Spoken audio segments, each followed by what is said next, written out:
sendiri, yaitu untuk tahu putih 200.000 per bak. Dalam menjalankan usahanya, pabrik tahu putra memiliki beberapa permasalahan, dikarenakan adanya retro dari komplain pelanggan pada musim hujan, bahan bakar basah sehingga mengganggu proses produksi, dan pada saat terjadi kenaikan penjualan, ampas tahu banyak yang tidak terangkut karena pengangkut sudah tidak mampu mengangkut ampas tahu tersebut. Selain itu, karyawan dalam usaha ini juga belum mampu menaati SOP yang berlaku. Oke, di sini aku mau jelasin terkait tujuan penyusunan laporan penganggaran. Yang pertama adalah bagaimana memprediksi tingkat aktivitas operasi dan keuangan. Yang kedua, menyediakan informasi terkait pengambilan keputusan. Yang ketiga, menentukan metode atau cara terbaik yang dapat diterapkan. Yang keempat, untuk menyediakan rencana terinci mengenai aktivitas dan mengurangi ketidakpastian. Setelah kita mendapatkan hasil dari forecasting penjualan, lalu hal tersebut dikalikan dengan harga per unit sehingga kita mendapatkan total jumlah penjualan yang nantinya akan disusun sebagai anggaran penjualan pabrik tahu putra tahun 2023. Forecast penjualan juga berguna untuk anggaran produksi. Setelah kita mendapatkan hasil forecast penjualan, hal tersebut dikurangi dengan stok awal persediaan, lalu ditambah dengan stok akhir persediaan, lalu timbullah nilai-nilai yang perlu diproduksi untuk pabrik tahu putra tahun 2023.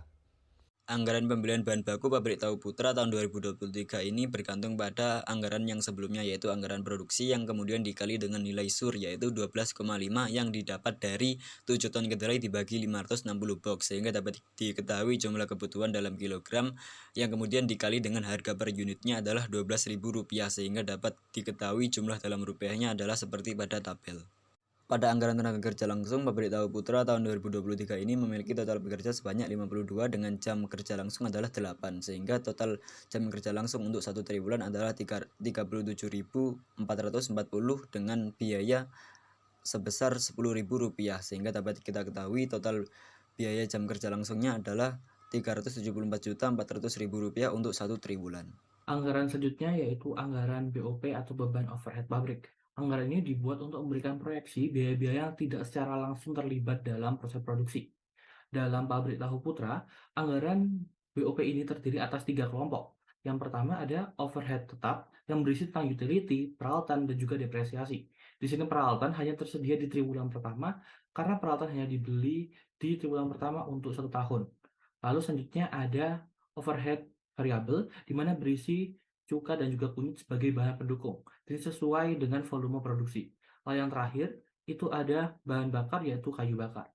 Selanjutnya kita akan membahas tentang anggaran variabel, di mana anggaran ini itu menunjukkan biaya-biaya variabel dalam produksi selain dari bahan baku dan lain sebagainya. Di sini juga sejalan atau sama dengan tren-tren dari penjualan yang ada sehingga selaras dan juga sesuai untuk proses distribusi atas barang-barang yang sudah dibuat. Selanjutnya adalah distribusi penjualan.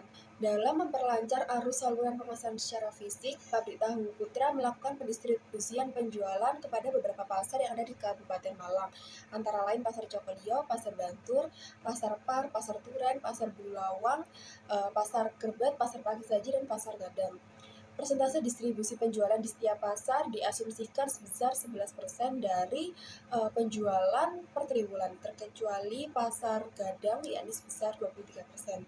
Hal ini dikarenakan banyak konsumen pabrik tahu putra yang berasal dari luar kota yang mengambil pesanannya di pasar Gadang. Berikutnya adalah anggaran arus kas. Dengan menyusun anggaran arus kas akan memungkinkan untuk mengetahui apakah perusahaan mengalami defisit atau surplus kas sebagai akibat dari operasi perusahaannya. Dalam anggaran arus kas yang tersedia, terlihat bahwa total kas yang tersedia yakni 9.800.000.000 sekian dan total kas yang dibutuhkan senilai 8.100.000.000 sekian, sehingga didapatkan saldo kas akhir sebesar 1.700.000.000 sekian yang menandakan perusahaan mengalami surplus kas. Baik, selanjutnya adalah mengenai anggaran harga pokok penjualan, di mana anggaran ini disusun dengan tujuan untuk mengetahui penjualan bersih, serta di dalamnya termuat informasi harga pokok produksi pabrik pada tahun 2023. Nah, anggaran ini disusun dari informasi dari anggaran yang sebelumnya sudah disusun terlebih dahulu seperti anggaran bahan baku, anggaran tenaga kerja langsung, anggaran BOP. Selanjutnya adalah mengenai laporan laba rugi. Laporan ini disusun berdasarkan dari beberapa anggaran yang telah diselesaikan sebelumnya. Nah, berdasarkan perhitungan, diketahui bahwa laba yang dimiliki oleh pabrik tahu Putra pada tahun 2023 adalah sekitar 1.617.000.000. Kemudian untuk analisis laporan pelaksanaan pembelian bahan mentah, laporan pelaksanaan pemakaian bahan mentah, dan laporan pelaksanaan pemakaian jam dan biaya tenaga kerja langsung mendapati hasil yang menguntungkan semuanya karena jumlah realisasi lebih kecil daripada jumlah rencana.